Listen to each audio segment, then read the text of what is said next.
Once in a generation, an event happens that captures the imagination of the entire world. The stories of J.R.R. Tolkien are introduced in new and exciting ways. For over 20 years, the OneRing.net has championed the fan experience. And tonight, fans worldwide come together as Prime Video introduces us to their own take on the Middle-earth Legendarium. Ladies and gentlemen, boffins and brace girdles, elves and Ainur, welcome to the Second Age. Hello, folks. Welcome to Torn Tuesday. I'm Justin. Cliff should be here any moment now. I don't know why. And I played that ring video again, but I want to say that I want to fix that ring video, but I've lost my ring. I literally, we filmed that little fire thing, and I held my ring over a fire pit, and we filmed it in slow-mo, but I've now lost it. I've lost the precious. I can't refilm it. I don't know where it's gone, and I have to tell you, my luck in life has gone down since I lost the ring, so I don't know what to do. My pockets have been empty, and I don't know what to do. So Torn Tuesday is here. It is March Madness, and today we've gone through, I think, 3 rounds of voting, 2 or 3 rounds of voting, and today we're going to give you the results of the Sweet 16 as we go into the final 8 matchups, and I have a great panel of fans to help debate what that is. But before we get there, we just got breaking news on Twitter. This was a tough one, but Carl Bell, a legendary animator who started on Tom and Jerry and worked all the way through Beauty and the Beast and Aladdin. He was the key animator on Ralph Bakshi's Lord of the Rings. One of the first people in the world to put Lord of the Rings to film. Carl Bell has just died at a ripe old age of 86. He had a full complete life, but his big break, basically, he did a bunch of he did episodes of Tom and Jerry in the 60s and little episodes, Looney Tunes stuff, but his really big break that put him on the map was as key animator on Lord of the Rings. So shout out to his family and stuff. Also, we've been saving a bunch of the latest news and updates on Amazon's show and the new anime movie coming out from New Line Cinema for our Wondercon panel. So if you're in Southern California, come on out to Wondercon this weekend. We have a panel Friday at 4 p.m. I think, or 4:30. That's going to be our big main Middle-earth panel. And then on Saturday, there's 2 panels you should know about at Wondercon in Anaheim, across the street from Disneyland. There is Women of Middle-earth, which is a great setup for the Shield Maiden anime show, and we can explain all the connections there. And also, I just got a text from our old pal Mark Ordesky, the Oscar-winning executive producer of Lord of the Rings. He said that he's coming to WonderCon for a Quest panel. As you remember, he had a big show on ABC TV, The Quest. They're rebooting the show for Disney Plus. It was filmed during the pandemic, and I think he's going to give a first look at WonderCon. So I'm going to be at that panel, not on, but in the audience, and I hope all you are too. Ellen in the chat room, hello. Ellen says, I'll be at WonderCon Saturday. So Ellen, make sure you put The Quest, I think it's 11 a.m., on your schedule. And then Women of Middle-earth, I believe it's at 5 o'clock on Saturday. JG from Space, they're making a high-budget Lord of the Rings anime. Yes, we can't keep forgetting about that, because you know who's doing the key art for that anime? Alan Lee and John Howe. Imagine Alan Lee and John Howe now being translated into the best animation from Japan. It's going to be good. And then totally separate from Lord of the Rings, for some reason, I tweeted from my personal account about Halo. The folks at Paramount Plus reached out, and I guess I'm hosting Halo Nights at Scum and Villainy Cantina starting tomorrow night. They're going to let us show the latest Halo TV episode in the cantina, and all are welcome. So come on down. If you don't have Disney Paramount Plus, come on down to Scum and Villainy Cantina in Hollywood. We're gonna show it at midnight. That's when the episodes drop. So I'm really excited. I might have some stuff to give away, like like little Master Chief helmets and stuff. I don't know what's going on, but like this all came together in the last couple of days. So maybe see you guys tomorrow night at midnight at Scum and Villainy, or I will see you Friday. I don't think the panels are streaming at WonderCon. If the panels aren't streaming and it won't be on the internet, I might be able to show you guys some fun stuff. Amazon, I hope you're not watching. All right, well, let's get into the show. I have a great group of people with me. You guys remember Jim Wirt. He's going to be managing the PowerPoint and the results. Varking Runesong is right below me. He is the moderator of LOTR on Prime subreddit, and he put together the Discord. You can thank him for all of our Discord shenanigans and pants conversations and everything going on. And then over there in the corner, we've got our old pal Joel. He's been a long-time member of the OneRing.net, and we're just glad to have everybody here. Welcome. Indeed. Great to be here. So I've put out I sent the staff the link to the Zoom, so whenever Cliff finds time in his busy schedule to join, I'm sure he'll pop in, and other people. But I don't know. We've got a lot of matchups to get through. So I think the way we're going to format this show is, Jim, why don't tell me if this works. Maybe you just go through the Sweet 16. Yeah. You just let's burn through the whole thing, announce all the winners, and then maybe we can have a debate on the forthcoming each battle. Yeah. Well, yeah, I've got the PowerPoint structure so that we can pause wherever we'd like. We can skip back and forth, so we can run with it as the group would like to, or as your online folks want. And I forgot to check the email from Kalasuri.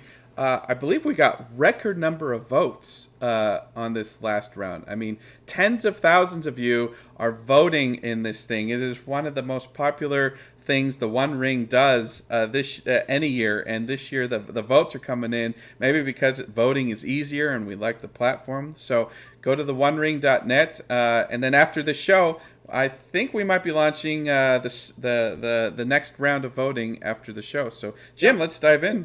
Okay, so yeah, here's the bracket, which is an eye test. I'm going to flash right on through it. So we've got 4 regions, again, for those who might be joining in for the first time. Each region is focused on one of the ages of Middle Earth. So that runs from all the way from the Third Age, which most folks who love Tolkien are pretty familiar with, through back and working back through the Second Age and the First Age, and even back in the pre-First Age eras. And so we've populated by staff choice 16 different events or episodes in each one of those ages. And now we've been through, as Josh, you said, we've been through 3 rounds of voting. So that it'll take us by the end of tonight, all the way to our version of the Elite 8, the finalists in each one of our age categories. So I'm just going to run through and jump in, folks, guys, wherever you'd like to. Starting with the pre-First Age semifinals. So we had narrowed down the 16 events in that to these 4. There's a lot of creation going on, as you might expect from the pre-First Age. That's not the only thing that happens, but the 4 semifinalists in this age included the actual creation of Arda, as Eru Iluvatar speaks the world and the heavens into being, up against the awakening of the elves, way in the east of Middle Earth. And in the second lineup, it's the creation of the Silmarils by the Uber elf Feanor. up against the very end event of the age, which is the creation of the sun and the moon, which was just before the awakening of the men. So it's possible that the final in this round could be the awakening of the elves versus the awakening of the men. Second children of Iluvatar versus the first children of Iluvatar. So those were the matchups that were going on in this age. And this was match one. We can pause here and see if there are any predictions, but we had the creation of Arda versus the elves awakening on the shores of Cuivienen. I'm just gonna take a stab. I don't think we need to like debate any of these, but we have so much good artwork when it comes to the elves awakening. I voted for the art most of the time. Yeah. In this case, because in the nature of Middle Earth, which everyone knows came out in the past year, Tolkien makes some references to the elves awakening during the day, actually. But it's so it makes a lot of that artwork. Unfortunately, maybe not. Of course, one can debate the how canon the nature how canon it is. Yeah. I tend to always push for, in these things, what is the root event between the two? It's hard to beat the creation of Arda, honestly, because without that single word utterance from Eru, there's nothing else, right? The story can't have a story without the beginning. So I'm a big fan of choosing the creation of Arda, even though there's not much art with it. And the art that does exist maybe isn't the best examples from each of those artists. It's a hard thing to show. I tried to find some art all along, and for each one of the advancing teams, I don't know if folks have been noticing, I've tried to inject new art for subsequent matchups. So this art, for example, is actually from Tolkien himself, sketching out kind of his map of the created world. And Rhonda in the chat room reminds us they may have awakened during the day, but it was before there was a sun and a moon. All they had was stars. Good for the chat room. All right, you got 1 and 1. What was the result? Okay, here you go. Any predictions? I think Joel's saying creation of Arda. Okay. Well, that's mine. I'll just have other. Barking. What? So what is this? By a 65 to 35 vote, the creation of Arda won. So here's just all the art that I've been gathering on the creation of Arda. And that creation is from the very first chapter of the Silmarillion, which we are allowed, I guess, to talk about. And I always have a hard time pronouncing it, the Ainu Lindale, or the music of the Einar. And so just very sorry. So yeah, by a 65 to 35% margin, the creation of Arda powers through the finals in this region. All right. Well, yeah, I think let's just power through the results, and then we can actually have a good conversation, because I don't want to waste my breath debating something that is about to lose. Well, but that means there's no guts in it. You got to take the chance that you're wrong. You got to. That makes it a risk. Yeah. Okay. So we had more creation stories in the second matchup in this region.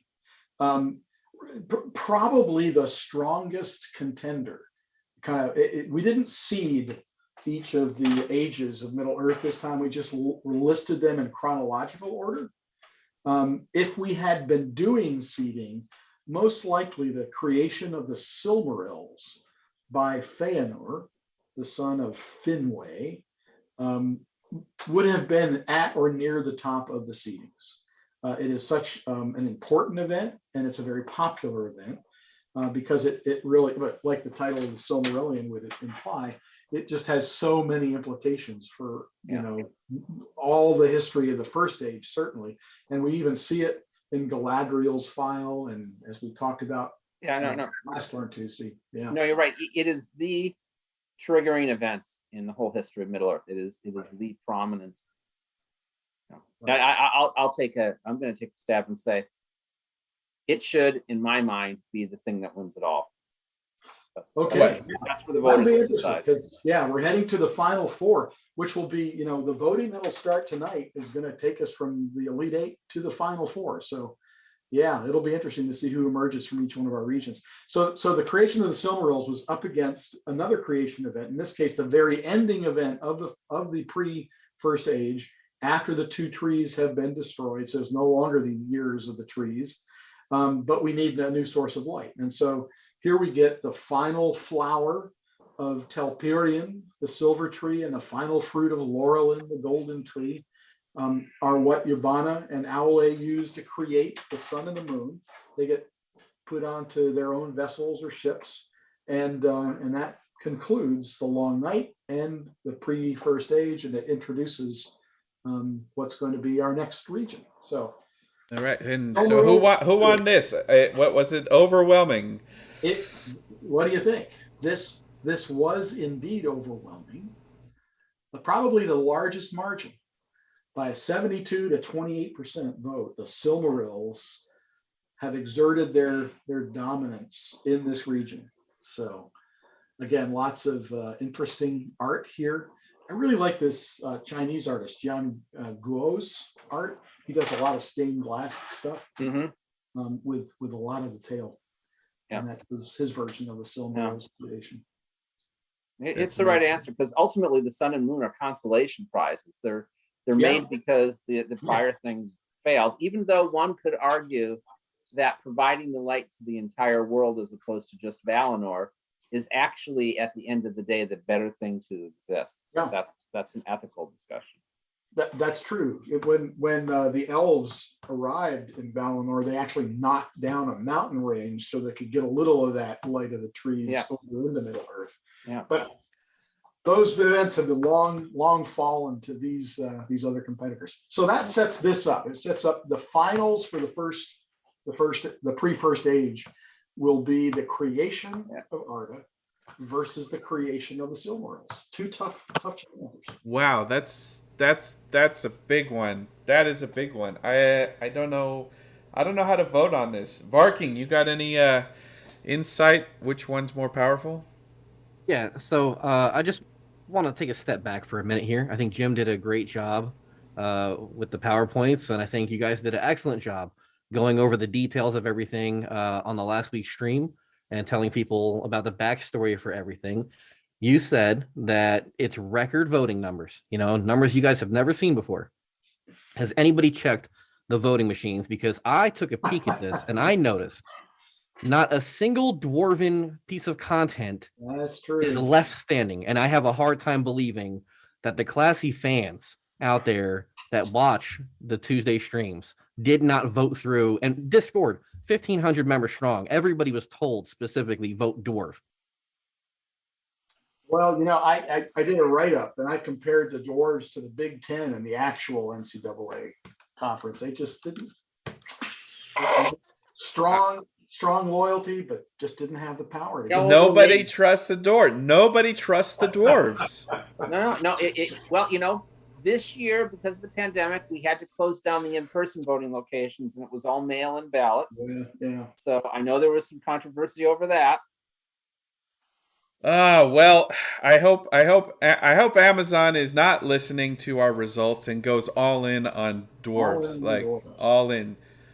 I have a question. Have we closed the voting? Yeah. Well, I think we did. We closed it as of this show. Okay, yeah, so because whenever it says end of day, I'm always wondering what time that actually is, because end of day, the sun is still shining. So we're in California. It's whenever all of us get off work and put the kids to bed and have time, because we're all volunteer here. So what we're doing today, if you're just joining us in the chat room and everything, we're going through the results of the Sweet 16. And then talking about the matchup going into the final bracket matchups. So does that mean Arda beat out, because wasn't it the elves were awoke? What was that in the 16? This was the matchup. Well, that's the wrong thing. I'm sorry, but Arda being created, it is awesome and all, but there's nothing that can happen in a place that is devoid of life. So how is that even a thing? Why is that still in there? I mean, I get the whole music thing. I love that image of the like the orchestra, and that's kind of really cool. But it's still boring as all heck because there's nothing alive for there to be a story. You know, now I'm getting nervous with what Varking said about dwarves, because if the voting people in record numbers are not voting for dwarves right now, I hope Amazon does not make creative decisions based on what tracks on Twitter during the show. Like, you got commit to the dwarves. Don't listen to the fans in this capacity. We want dwarves, and I don't know why dwarves are not winning any of these contests. Now, between these two that are left here for the pre-first age finals, I think most people are going to vote for the creation of Arda. But look at that Silmaril artwork by Ted Naismith, and it's one of the few treasures in Middle Earth that you can really put above the Arkenstone. So it's like, how can you not vote for that? Yes. Yeah, you could even call it competitive with the One Ring, which is a good. I'd have to agree between these two, creation of Ea and the creation of the Silmarils. Yeah, Silmarils. I just don't see that losing. Silmarils will win. The Silmarils have been dominant in every matchup that they've had so far. So we'll see if that holds through. All right, and a final thought on the things. As far as we know, Silmaril. It's only 3 syllables. Does Amazon have any rights to Silmaril's story? Well, they are mentioned by name in the Lord of the Rings text, so they can make up all sorts of things they want about it. They just can't use the actual story in the Silmarillion because they didn't get those rights. So they can make up all sorts of stuff about it, just can't use the actual story about it. Right. That sounds like a train wreck. Like, so yeah, Sam talks about the Silmarils in his little in the book speech about the stories that really mattered, and he says, Frodo, you've got some of that, that same light back from the Beren and Luthien story. Yeah. They were in a darker place than we are, and come to think of it, we're in the same story still. And so there is continuity and reference kinds of content that Amazon could use, but just they can't use any of the cool details that were, part of the great tales of the first age. Right. Like another event that fell in this region was the Elven kinslaying. That was all, initiated because of Feanor's big oath to get his Silmarils back. So. Man, all right, a lot going on. All right, let's move to the next bracket, Jim. All right, here we go into the first age semifinal. So we had a lot of Gondolin in this. Again, another one of those stories that there are some, brief references that you'll find in the Lord of the Rings stuff, but mostly what you'll find in the Silmarillion and in subsequent works that Christopher Tolkien ended up publishing, especially the Fall of Gondolin. And so, interestingly, on each side of the bracket, we had both the construction of Gondolin by Turgon and the destruction of Gondolin by Morgoth when he finally discovered this hidden kingdom. Mm-hmm. So it's possible that the final is going to be a Gondolin on Gondolin final, but against them we had two other really strong powerhouses. Exactly. So on going up against Gondolin's construction, with one of the most significant early stories of the First Age, which was the whole Beren and Luthien story, and their attack or their infiltration of Morgoth's stronghold in Angband, and the theft of one of the Silmarils. And we talked last week about how Luthien was essentially the only living being that, other than I guess Tulkas, who beat Morgoth up, but a non-Valar who overcame Morgoth. And she didn't do it with a weapon; she did it with dancing and singing, and a dash of her magic. Scheherazade. Yeah. So we've got Beren and Luthien and their whole stealing a Silmaril story. And then up against the destruction of Gondolin is the destruction of a whole lot more. The destruction of basically the entire western section of Middle Earth and Beleriand through the War of Wrath, when the Valar finally had enough and joined up forces. We see the introduction of this unbelievably monstrous dragon that makes Smaug look like a puppy called Calagon the Black. And it's a phenomenal battle. And It's so too bad we won't get to see it on screen, man. That would be kind of epic. that would be epic. So here's the first matchup. It would be Gondolin and its foundation. Interestingly, that is it Donato or Donato Giancola? He's going to be one of the artists that's featured in next year's official Tolkien calendar. And then again, another one of these stained glass guys for the Baron and Luthien story. So pretty. Illustrate some art there. Yeah. Between these two, yeah, beating a dead horse, I would say. It's very sad that there can be no production which references the wonderful tale of how Ulmo did not completely forsake the elves and helped in both the founding and the rescue of who was saved from the fall of Gondolin, and that beautiful story, interconnected storyline. But between the two, but between the two, I think it's far more interesting. The story of the recovery, which is a better term I like, because I don't think you can steal from the devil. That's a weird ethical conundrum. Yes. Or the theft from the devil, or the take back of something stolen. But I think that's a far more interesting story than the founding of something. Right. If you were to tell the whole Gondolin storyline, I think you have something competitive, but just the founding itself. Almost said, here's a place for you. Start building. So Joel's going with Baron and Luthien. Oh yeah, I am too. That's 2. I'll take it for 3. Varking. I will, because Morgoth's Iron Crown was cut by a blade that was made by a dwarven smith. So that's where my vote comes in. All right. We got to get a little dwarven dignity in the mix. And in fact, by another pretty large margin, 69 to 31%, Baron and Luthien recovering that Silmaril did in fact beat out the founding of Gondolin. And you can see an array of pictures. That Alan Lee picture is actually what was used on the cover of the Baron and Luthien. That's right. Yeah, it was. All right, next match. All right, so Baron and Luthien are advancing, and they're going to face off against either the fall of Gondolin or the War of Wrath and the destruction of Beleriand, which we talked about. So this fall of Gondolin picture is pretty interesting because it was proving that Tolkien was one of the original steampunk authors. How is that? You'll notice Roger Garland has drawn some dragons, and there are some kind of vaguish allusions to the idea of mechanical dragons that were included in the host that Morgoth sent up against Gondolin. Oh yeah, one has this like his chest opened up, and the people are coming out, sort of like a Trojan the horse, the Trojan horse. Exactly. Yeah, Trojan horse. Wow.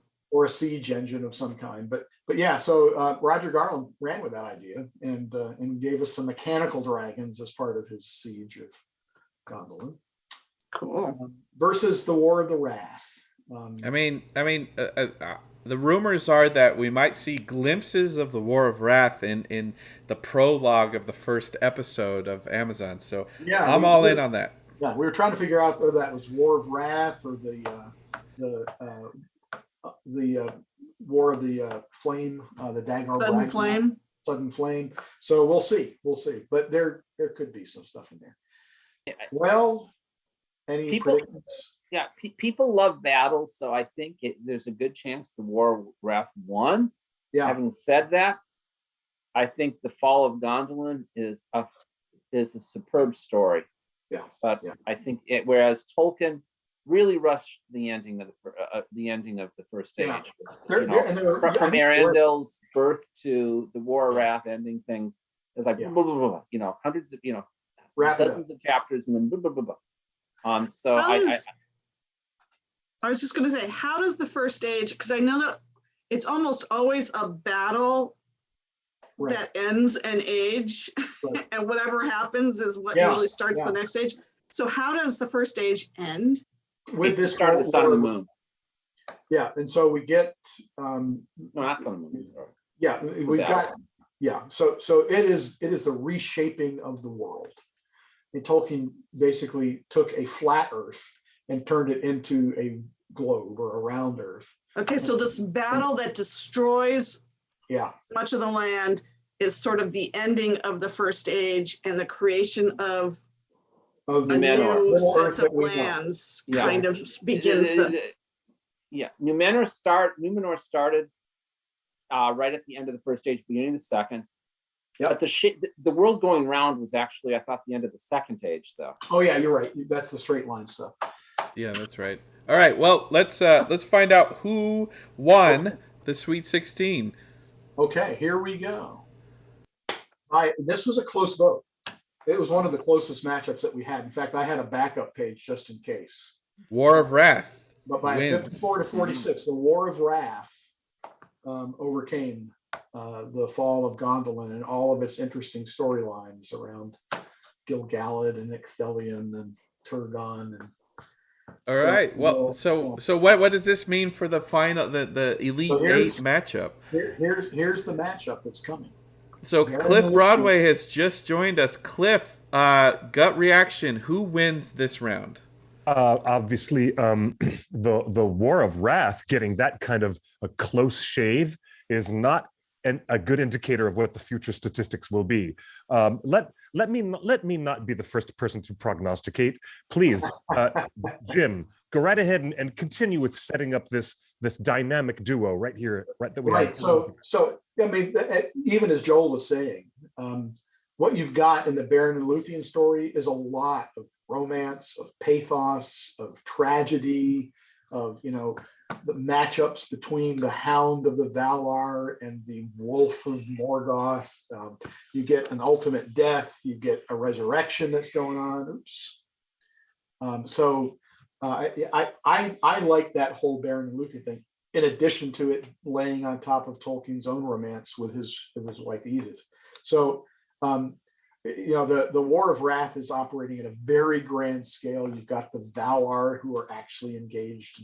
Morgoth gets thrown out into the void, which ends the First Age. So it's epic, but I like the intimacy and the more backstory that you get from Beren and Luthien.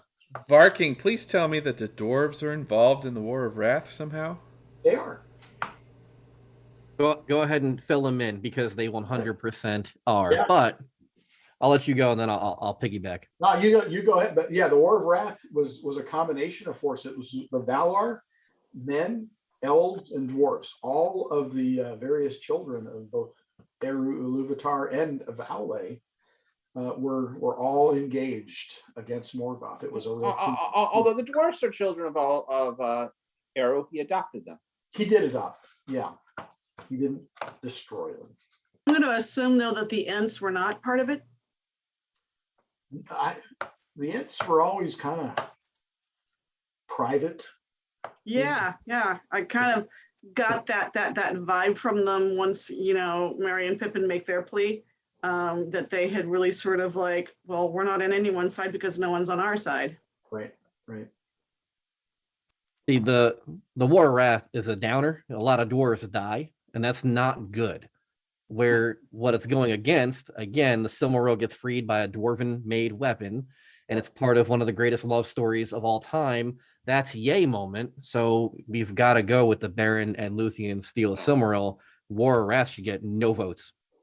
Yeah, if you want to guarantee that War of Wrath gets no votes, the picture you use to show Beren and Luthien stealing a Silmaril is a picture of Tolkien's grave, right, with those names on the tombstone. Yeah. I'm not saying do that. That's very tacky to do, but I mean, I don't. There's still a good portion of the Phantom who may not be aware of that very personal association that Tolkien has with those two names. That is true. That can be used as words, though, written in the description.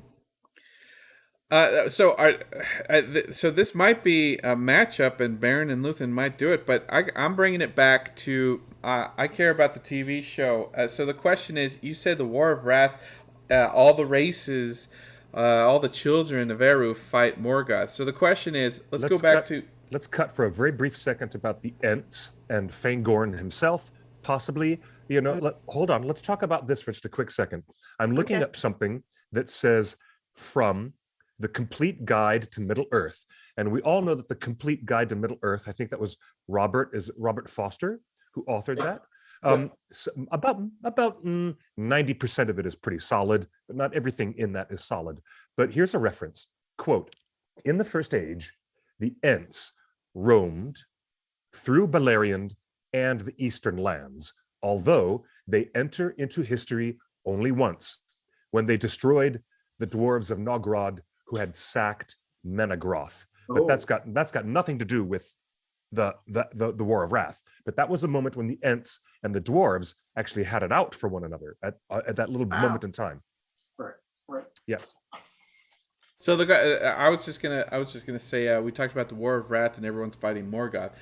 In Amazon's synopsis of the show that we first got, it says, "Hope hung by the finest of threads, and the greatest villain that ever flowed from Tolkien's pen threatened to cover all the world in darkness." And that has caused so much confusion in the more popular conversation about whom are they trying to identify?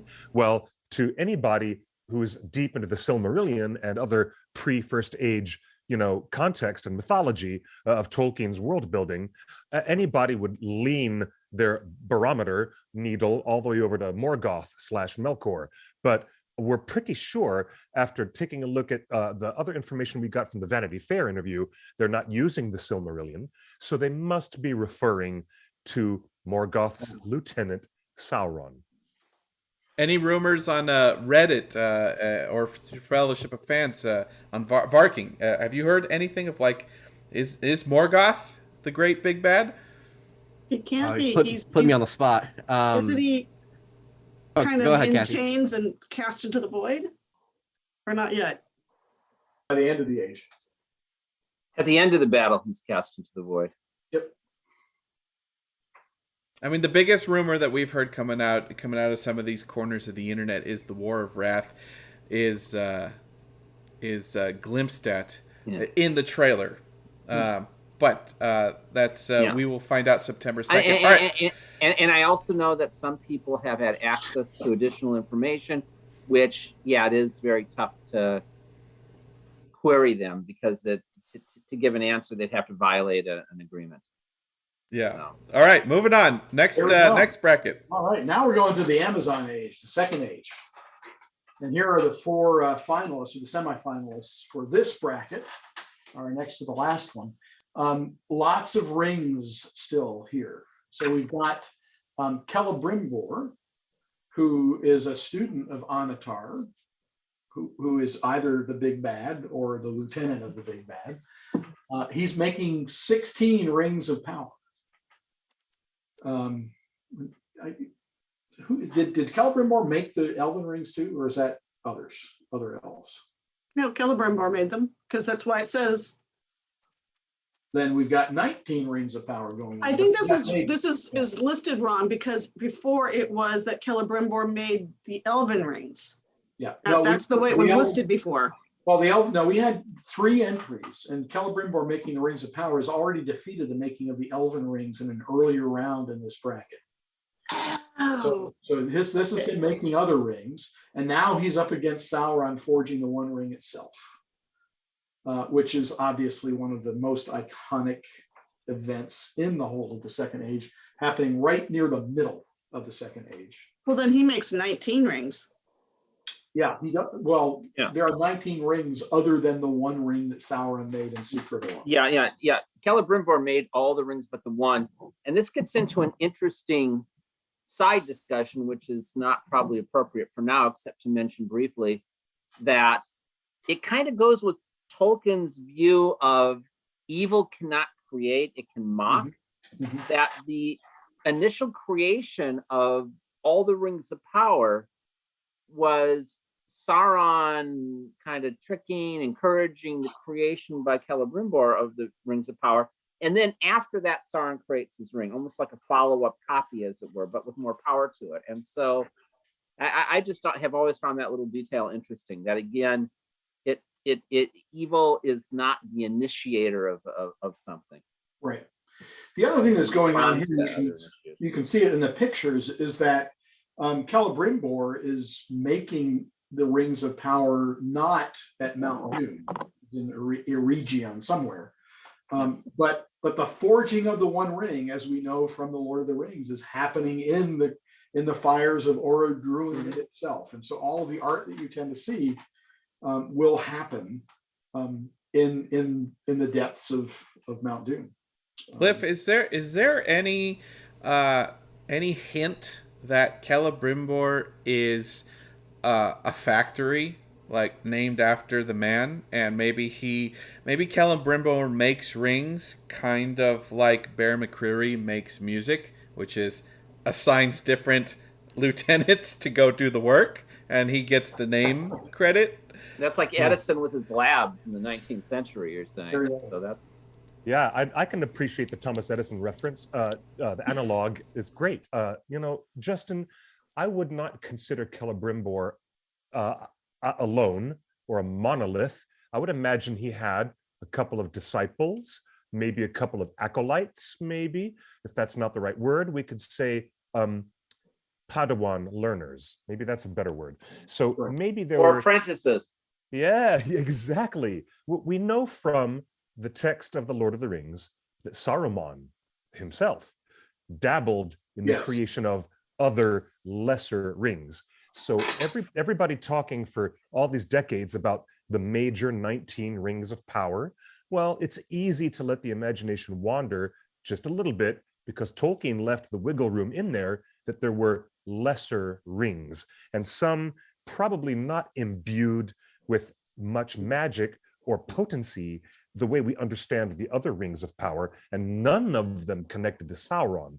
So I find it interesting to think about Hans Zimmer, who has a lot of collaborators with him making music and making things happen. And, he did a lot of campaigning for that Oscar. But while he was campaigning for that Oscar, Hans Zimmer was very busy making videos and introducing his collaborators and the other musicians that made the soundtrack to Dune so unique and so special. And I would also picture Celebrimbor in that aspect as a Hans Zimmer being a main focal point of creation, but perhaps having even an ensemble, an entire classroom, if you will, of other elven smiths learning and forging, and maybe some of them also falling under the sway of Anatar. We don't know too much because Tolkien isn't super specific about it, but he does say that there are other lesser rings, and Saruman was dabbling in them. So I find that whole thing might be a little bit of interesting narrative wiggle room for the writers of the series. Exactly. If I was in the writer's room, I would consider a storyline of Celebrimbor runs a foundry, and he's like Hans Zimmer or Bear McCreary. And then when it comes to making the One Ring, Sauron does a little espionage and finds the best of his ring makers and said, "Hey, come over here, like, maybe a little bit." So you get a little bit of a corporate espionage going on. But you know what? That's why I'm not in the writer's room. But I will say this. Varking, you said that there's no dwarf content going forward, and I want to see who wins this, because if we're looking at 19 rings of power, that means there's 7 dwarf rings still in play. So there is a little bit of dwarf history that can move forward with this one. There you go. Yeah, and hopefully Celebrimbor won, because he's kind of friends with some of the dwarves. They make like a pretty cool door later on. So hopefully he defeated Sauron Forges the One Ring. Which is like a minor event. A cool door. The one question I sort of had is, and I like where Cliff was going with the storyline, is as opposed to, an apprentice possibly being stolen by Anatar, Sauron, whatever he's calling himself, is the fact that you have a witness, you have somebody else who's playing us basically as the audience, who's witnessing, because we know that Anatar has to be there to sort of teach him a little bit. I mean, they become these powerful rings because Anatar is giving information to Celebrimbor about their creation. Right. And so you could either have just the two of them in the room, or you could have an apprentice or two who are witnessing it. And that is our end to the story, is through the eyes of another elven witness, you know? That's a good point. All right, who's the winner on this All one? right. Two other quick things about Celebrimbor. One, he is Feanor, the creator of the Silmarill's grandson. And so he comes by this craftsmanship fairly enough. And the other, I haven't played it, but for those that have played Shadows of Mordor, Celebrimbor turns into, Farking has. He turns into a pretty important character in that whole kind of parallel storyline that's made up there. At any rate, sorry, Celebrimbor is not moving on. It is Sauron forging that one ring by a nearly 60-40% margin. Whoa. That's evil. Well, it is the one ring, you know. Yeah, well, I think as they usually do, I think the fans voted correctly here. Do you think that this scene will show up in season 1? Where do you think this scene lands in the 5-season arc of Amazon show? It's the cliffhanger at the end of season 2 or 3. It's going to be a season closer. That far out? Wow. Yeah, because you got the creation of the first ring, the other 19 rings, which means you also have to, in parallel to those rings being forged has to be the distribution of some of those rings. I know nothing private about the series, just what's been published and online and through many wonderful, both Reddit, and I love the LOTR on Prime Reddit, Barking, and also the various Tolkien tubers and such. But I have to say, my gut feeling although it's not really discussed, my gut feeling is that the forging of the One Ring should kind of happen near the end of the first season. And for the reason being that if a series is titled Rings of Power, one way to sort of format that for multiple years is to say, okay, the core 7, 9, and 3 have been created. Let's sort of look at the story of each of those, as it were. And you kind of have, a couple episodes for, you have a set of episodes about the 9 for the men and how they became the Nazgul and, so on and so on. I think people get my idea. So Cliff, I hear what you're saying about season 2 or season 3. I'm casting my vote that they actually make it the thing that happens at the end of season 1 to get people to want to watch season 2. I like Smaug's eye opening at the end of the first Hobbit movie. Well, and does the One Ring exist at the time that Anatar sort of poisons the well in Numenor and sets Ar-Pharazôn to sail west? So the ring exists when that happens. Yes, the One Ring has to exist before the distribution of the other rings because it's the controlling ring, it's the corrupting ring. Oh, okay, I guess that makes sense. Barking, what do you think? I'm hoping that it is not, even though, thanks for the plug on the Reddit. I'm hoping it's later, because the later it is, the more time we are going to get on screen with a Ring of Power with like our 64 different Durans that are going to be on the show. And I think we really need to expound and elaborate on what dwarves do with their Ring of Power, because it's not getting corrupt. It's just getting rich. There you go. Yeah. Yep. All right. Next matchup. That's just the first matchup in the second age round. The second one is one of those scenes that I am really looking forward to. I have no idea which season it's going to come in, but the whole destruction of Numenor, Tolkien's Atlantis version of his Atlantis myth, is going to be epic, unbelievable. And so that destruction, which happened after Ar-Pharazôn decides that he's going to attack the Valar in Valinor at the seduction of Anatar or Sauron, a completely misguided adventure, which results in the destruction of that whole kingdom of Numenor and the exile or the emigration of the faithful that will ultimately form Honor and Gondor and Elendil and his sons, Isildur and Anarion. And so that's a very propulsive episode in the Second Age, comes near the end. And then one of the last episodes, and actually one that we've seen on film, is this last alliance of elves and men, which gets formed. And you've got Gil-galad and Elendil and all of their various lieutenants and captains who have assembled to assault and lay siege to Sauron in Mordor. And lots of interesting art there. But so the last alliance of elves and men that gets formed is this other entry. Well, let's see who wins this. I want to know who I need to vote for. No, we should give our thoughts though. I hope Discussion of Numenor wins. I would hope so. I would agree, and I hope so, because even the Quenya word for Numenor after it was destroyed was Atalante, and that's as close as Tolkien could give you to the Atlantis clue that he was trying to give us through the language. And imagine the downfall of the greatest kingdom of the second-born children of Iluvatar. To me, that's the topper.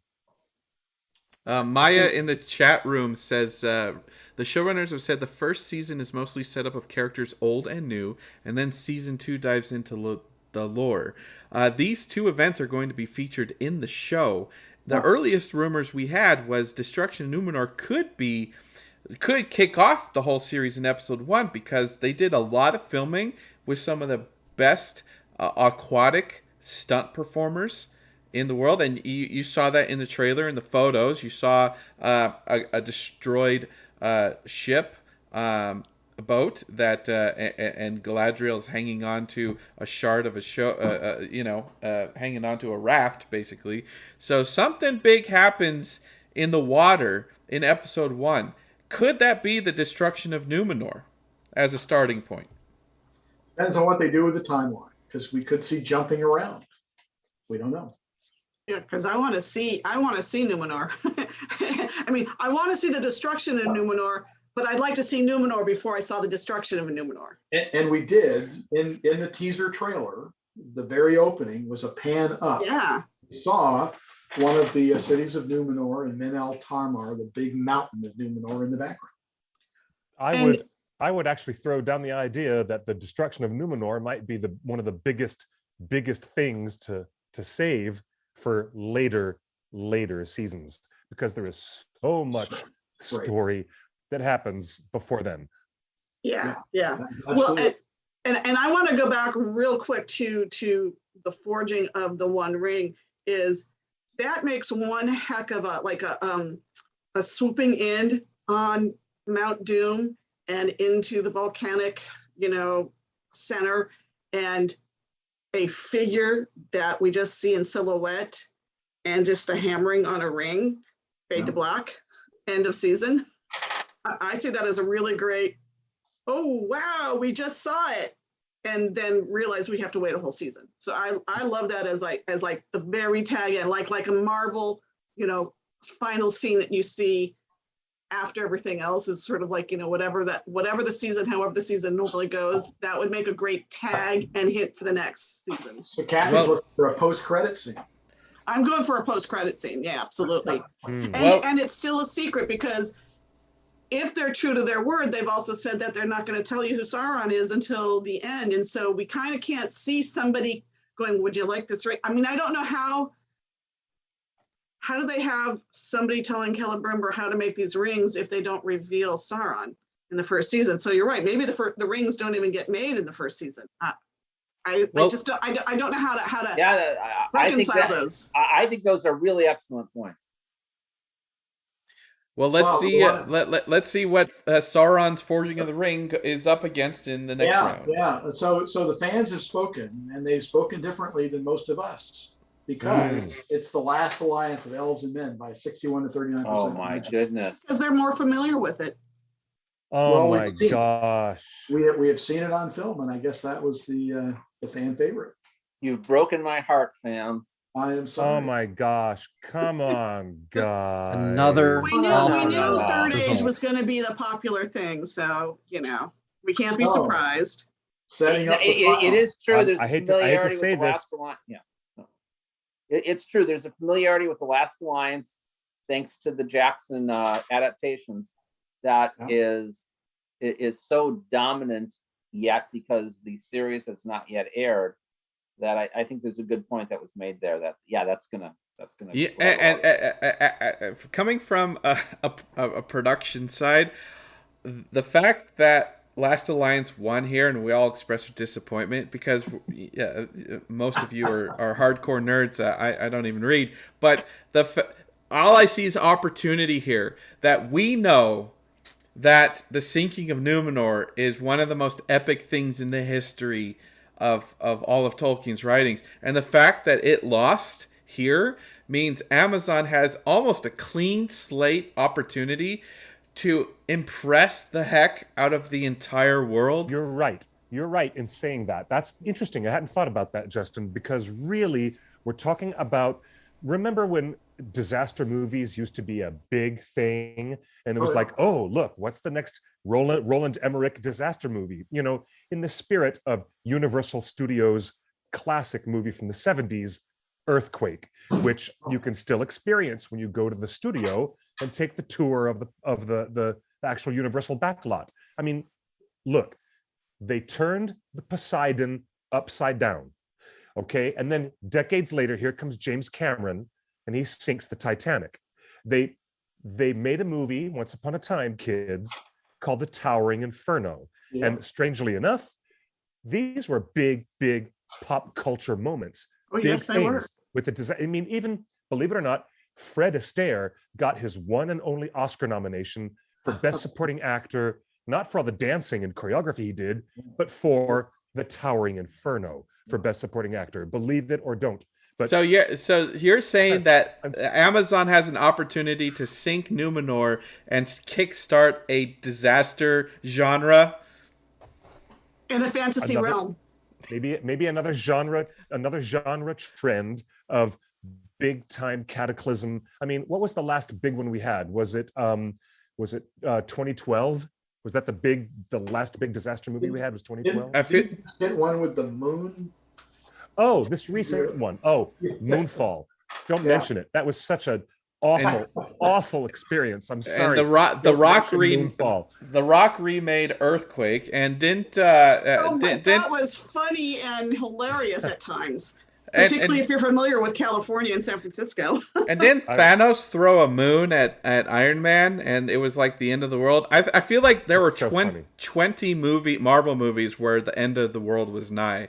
I'm kind of exhausted with. But I mean, no, end seriously, of the world. What Tolkien gives us is not just the destruction of Numenor, but a cosmology that changes. That's right. Flat Earth. Now we're finally flat around Earth. Around Earth, yeah. But that did not move forward. What we're talking about here, bigger than any. Yep. It didn't move forward. Nobody cares. People care about. This could be bigger than any. It could be bigger. Well, I'm trying to back you up, Justin, and say that you are correct. That now the producers of the show could give us something way bigger. Because they have a free reign as to what they can now give fans to love that they didn't really know they loved before. Well, so here's another question. Will we see in the Amazon series a refilming of what we've already seen Peter Jackson do? Because it is Second Age. Have there been any rumors, Varking? Well, we're going to see some of these characters. No. We'll certainly see the characters. Yeah. We know we're going to see Elendil. We know we're going to see Isildur. Gilgalad. Yeah. I rather than asking someone to spill something he might know in confidence, I'm just going to guess if the series chooses to show The Last Alliance, it will show it in a different way, in a different scene points than what we saw in Lord of the Rings films. What do you think would be most dynamic? Whose perspective do you think we watched that battle unfold from? The elves. Yeah, I think what we have an opportunity to see is a payoff on caring about some of these characters. Certainly Gil Galad, and I think also Elendil. And being worried about Isildur in ways that we never had a chance to. We just saw them in the very first scene. Are the dwarves fighting on behalf of Sauron since they're under his will? Dwarfs are under Sauron. Dwarfs can't go under anyone's will. They're tough. Okay. Yeah. So they don't fight for anybody in the War of the Last Alliance? Yeah. So do the seven rings not really corrupt them to Sauron's will? Well, that's Varkeen is our dwarven. Varkeen, please. So we are not corrupted by the little minuscule rings that he makes. We make far better rings, and we desire different things. So we don't bend the knee to Sauron. So who wins this then? Who wins this next battle? The iconic Sauron forging the One Ring, or the last alliance of elves and men? Two iconic things that will be on the show. Who should people vote for? Wow. People should vote for Sauron forges the One Ring. The last alliance of elves and men conveniently left out dwarves. And if you could go back to the last picture you had of the last alliance of elves and men, in that picture, it sure looks like somebody's getting tossed. And if you would have had a dwarf on the front lines, there would have been no tossing anybody. And on that humorous note, everyone, take care. Have a great night. This has been fantastic. I've got to run. Bye. Thanks, Joel. Later, brother. Thank you, Joel. I'm going to go with Last Alliance of Elves and Men myself, simply because it's a story and it's kind of the hope versus the lack of hope, which is what the ring is, the One Ring, because it's the removal of free will. I mean, or the attempt to remove free will. And the Alliance of Elves and Men is particularly the fact that we're seeing so many of these characters now. We'll be seeing them and meeting them and watching them grow, as it were. So I kind of like that. Plus, it's through the actions of this last alliance that there is hope, because the ring is removed from Sauron's possession. That is true. And ends up in the wild. Well, it doesn't end up in the wild. It ends up with Isildur, and then it ends up in the wild. And Isildur in his cutting the ring off of Sauron's hand was in the contest, but fell earlier. Cliff, my challenge to you right now is these are the two contestants. I want you to verbalize an attack ad against the one you want to lose. An attack ad against either Sauron Forges the Ring or Last Alliance of Elves and Men. Which one you want to lose? Okay. Gosh, don't ever hire me for your political action committee. Please don't, because I cannot do these things. Friendly a guy. I know. I mean, really. Okay. Gosh, I was just gonna say something very, very inappropriate for our show. So let's try again. Okay. All right. Do you really want your kids wearing all that bling? Why don't you just vote on the Last Alliance of Elves and Men? Because, look for the helpers. Because honor and the glory of battle will outlast any cheap costume jewelry any day. There you go. Stupid. Very good. And we talked about that last week too. There is a hopeful thing, particularly in this kind of post-COVID or the polarization or what's going on in Central Europe. The idea of a diverse group coming together for a common cause to battle evil is a very hopeful thing, and it's a reinforcing and an encouraging thing. So. And even though dwarves were not part of the alliance, it was a dwarven blade that cut the finger, and up until it snapped and cut the finger off, Sauron had all of his health points still left, and they weren't winning anything. So Yes. I guess we know who you're voting for in this matchup. All right. The chat room wants to remind us, according to Tolkien, dwarves should be on both sides of the War of Last Alliance. That's just good politics. No, there you All right, let's go to the third age and final The bracket. final age. And again, we apologize to everyone who was disappointed on all your favorite events that didn't even make the field of 16 in the third age. There were so many that we had to pick from.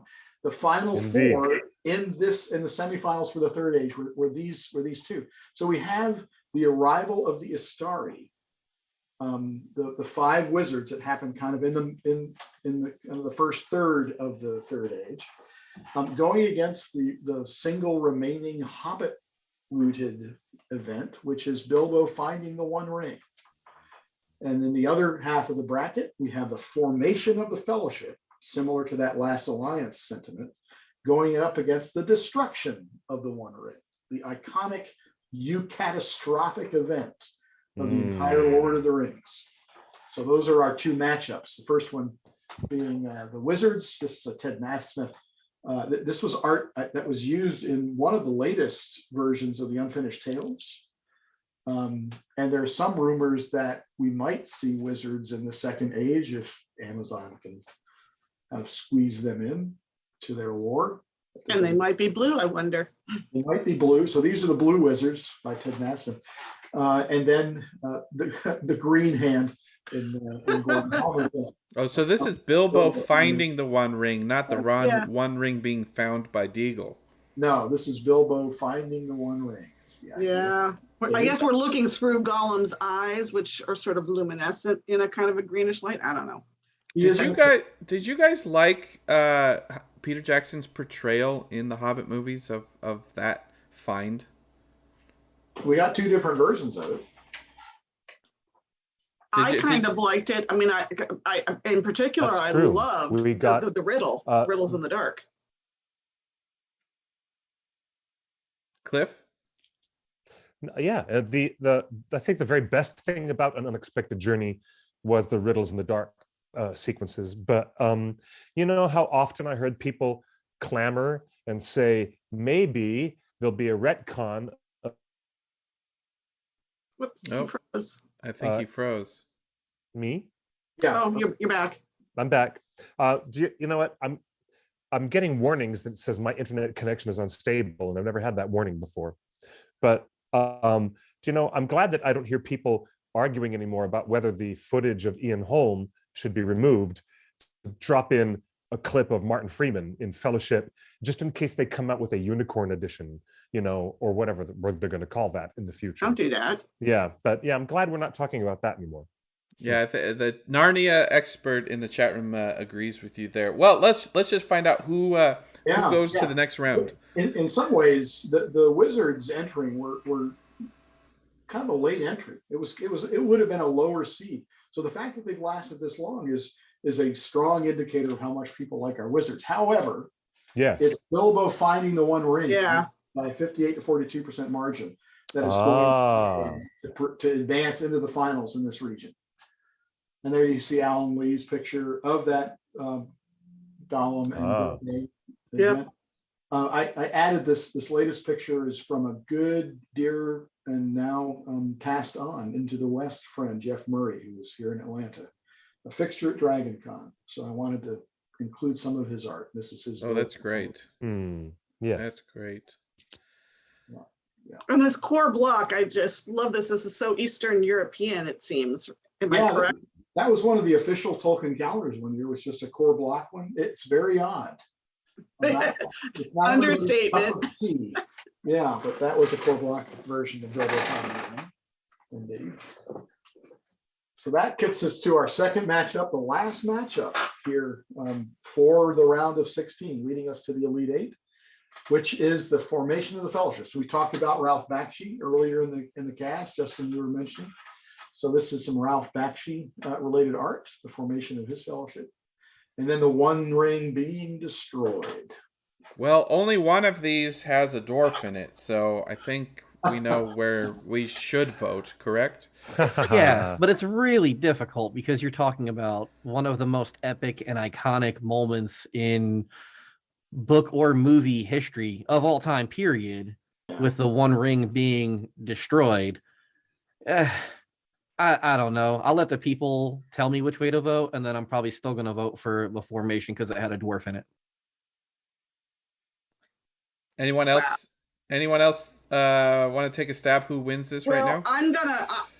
I personally voted for the formation of the Fellowship, and I sort of through this whole Sweet 16 took the notion of look for the helpers, and that epitomizes obviously the Fellowship. I mean, every one of them, that they're all there to help Frodo.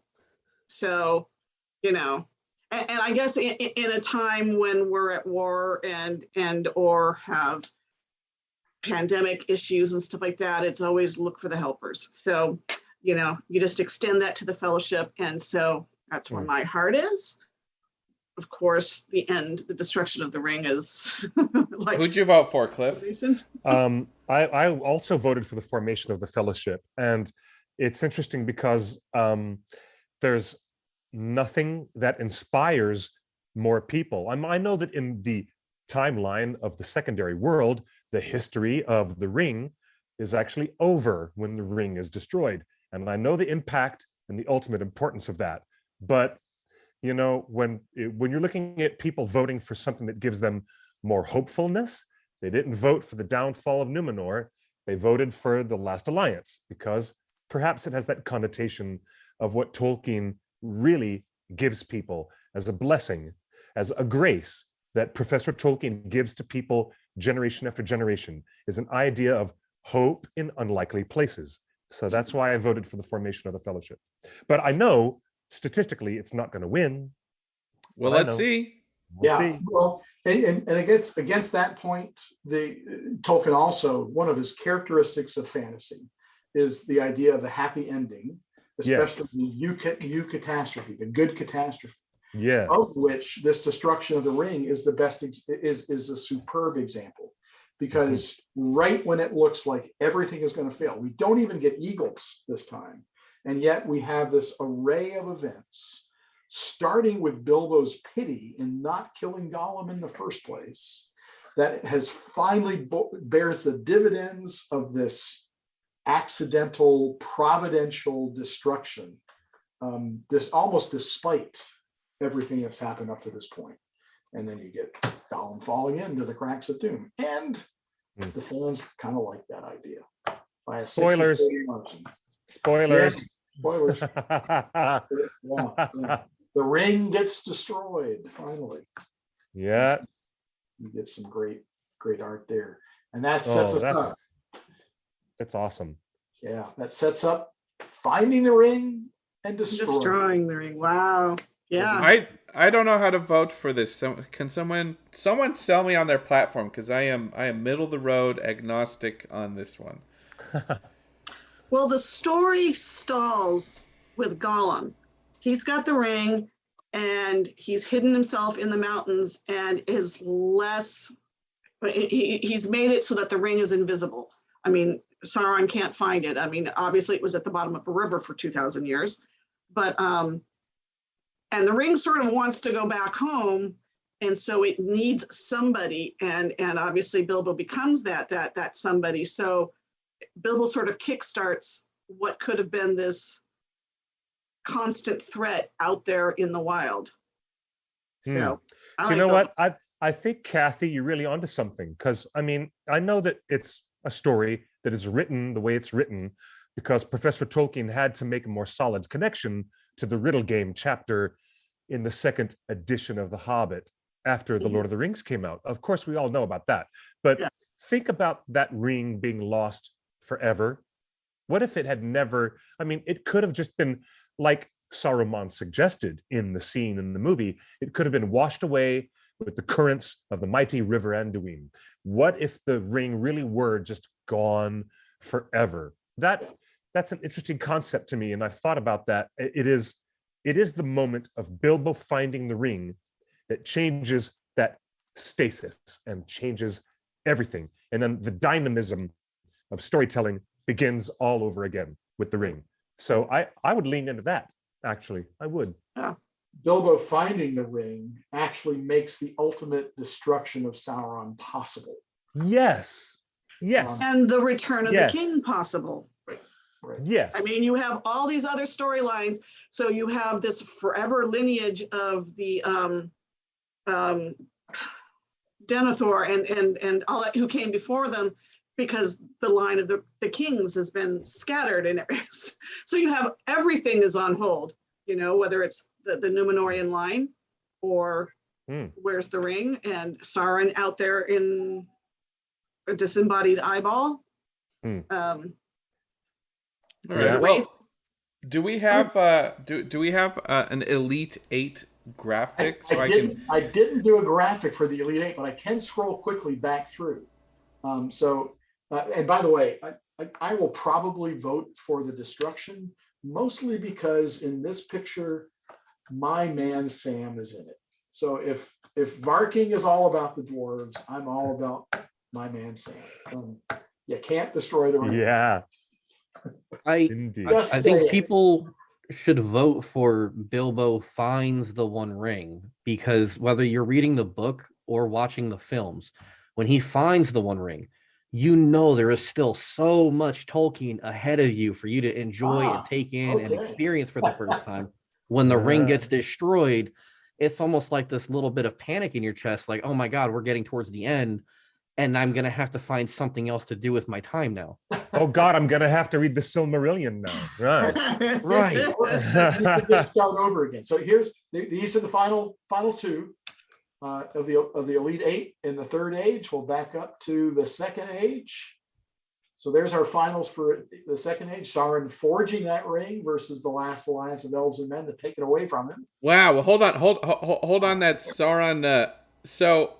In this bracket matchup, when we get to the final four, we could see of Sauron forging the One Ring versus the destruction of the One Ring, or the finding of the One Ring. In other words, the ring plays a part in 3 of the 4 options for this half of the bracket.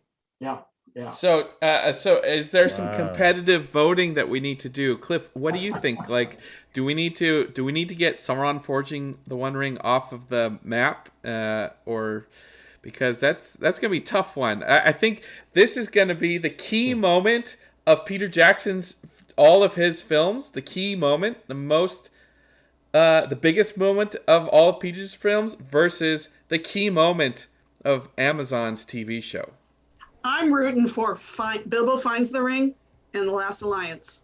I'm going positive side. The positive side of the board. All right. Yep. I like that. I'll go with that. I think that's great. All right. So first age finals, Beren and Luthien and their recovery of the Silmaril versus the set piece, the War of Wrath. And they're going to be, the winner there is going to match off against the first age, or the pre-first age, which is creation, or the Silmaril creation. So there's a couple of Silmaril stories in play, and they could see one another in action, or maybe just none of it's happening without Eru Ilúvatar creating everything to begin with. So. Imagine the Beren and Luthien showdown against Ilúvatar creating all of EA. Yeah. Imagine. Or I'm going to just game what the fans are going to do, which is the Silmarillions or the Silmarils are created. Yeah. And Beren and Luthien. I just sort of see that as being what comes out of that end, that half of the bracket. Yeah. So we've got a Silmaril story and a Rings story, and that could be our final 4. You know, which is the most powerful story, which is the most powerful heirloom or object of creation. Yeah. I want to know, out of all of those 8, I vote by what my voting block mailer tells me, just across the board. So dwarves, like who am I voting for? What are all the things I'm voting for? We are voting for Beren and Luthien steal the Silmaril. We're voting for the other Silmaril, and then you know what? We can probably vote for the rings to make the finals as well, where the Silmarils will ultimately beat those in a final battle and go on to, you know, win the whole dang tournament, because it's the only treasure more important or greater than the Arkenstone.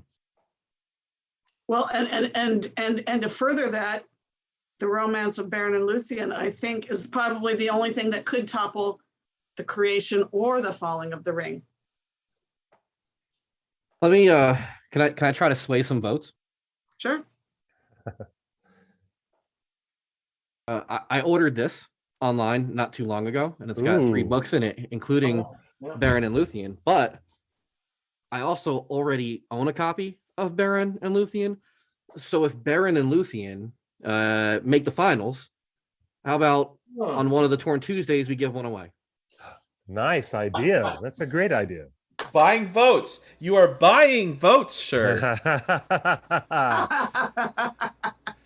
We cannot hand out bottles of water while people are voting. That is against the law in some states. Oh my gosh. Well, by the time that Sam and Frodo get to Mount Doom, the water's gone. So this is true. This is true. No water. All right. Well, everyone, you've heard where you should vote. The chat room, Discord, YouTube, Twitch, Facebook have all been alive. Narnia Expert on Twitch wants to know, when can I vote for the Elite 8? We are finishing up the final brackets and the links to voting. So we think we'll have that up maybe tomorrow morning. I know someone was working on it tonight. So tomorrow. And then, and I think this round ends. When does this end? Yeah, let me put. We have the big graphic that's got the dates on the top. Let me put that back up. Because I believe we'll be into the final 4 by the time we get to WonderCon. Yeah. Okay. Round 5 is Friday, so round 4 ends Thursday night. Okay, so that's the Elite 8 is round 4. And round 5, yeah, so the final 4 will start. So we'll be talking about it at our panel a little bit. Yeah. Right. All right. So we'll put voting up either late tonight or tomorrow morning. You'll have until end of day Thursday to vote. And then we'll have a championship bracket, which the panelists here believe is going to be Silmarils versus Rings. I don't know why that word is so hard for me to say. It's because of the L before the M. Like Silmarillion, Silmarils. Yeah. Okay. Oh, that's how you do it. That's how you do it. Okay. Oh, that's how you do it. You just say it without thinking about it, and then it just flows. And to be clear, Amazon has no rights to Silmarils. They're making the Rings of Power because that's all they can talk about, I think, as we know. But who knows? Because they showed us 2 trees in that first photo. So well, we know they can talk about special weapons and stuff like that. I mean, they can definitely talk about swords that have names. But by the way, I have to ask, the Ring of Barahir. Yeah. Comes from where? What's the origin story of the Ring of Barahir? It was given to Barahir by Finrod Felagund, who is Galadriel's brother. So find out September 2nd as we all tune in to a potential storyline. I want to thank Joel for jumping in. I want to thank Barking Kathy, Jim, and Cliff for jumping in this week. This is March Madness. We've had a lot of fun doing this, and I think the voting numbers are huge. It's only going to get bigger as we lead up to it. A reminder, you can find us at WonderCon this Friday. It's in Anaheim, California, across the street from Disneyland. And, you know, it's post-pandemic. 2 panels. That's right.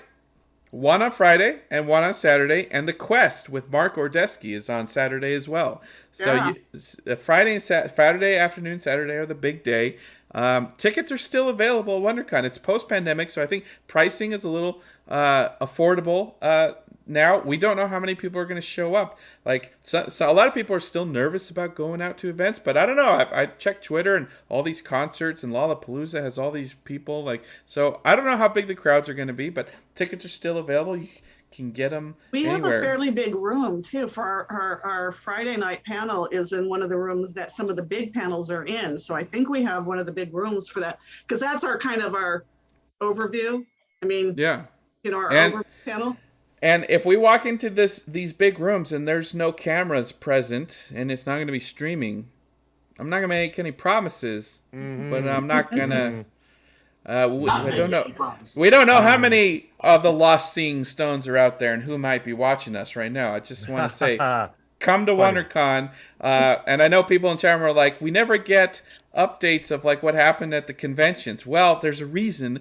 Because we don't want to, like, it's special. It's special for you, for us, for everybody. Yeah. So, super exciting times. Cliff, Do you know take what? us out. One of the most notorious teases in Tolkien fandom, one of the most notorious teases, is all the stuff that we do every year, teasing what we're going to say or what we're going to reveal when we're doing our Tolkien conversations and our big panel discussions. And you know what? It's worth it. It's great to be able to go back to such public events. And I'm looking forward to seeing a great community of people and having vibrant energy and conversation. And we're really looking forward to seeing everybody. Thank you again to Jim and to Joel and Kathy and to Varking and all the folks behind the scenes, as well as Green Dragon, doing a lot of work helping us put together the information for the votes in our March Madness. It's been really exciting. Thanks, acknowledgement to everybody, and thank you to the live audience for joining us. Once again, this has been Torn Tuesday. We'll see you next week, Tuesday at 5 p.m. Pacific time. And until then, good night and good luck, or better yet, buenos noches y buena suerte. See you later. Bye.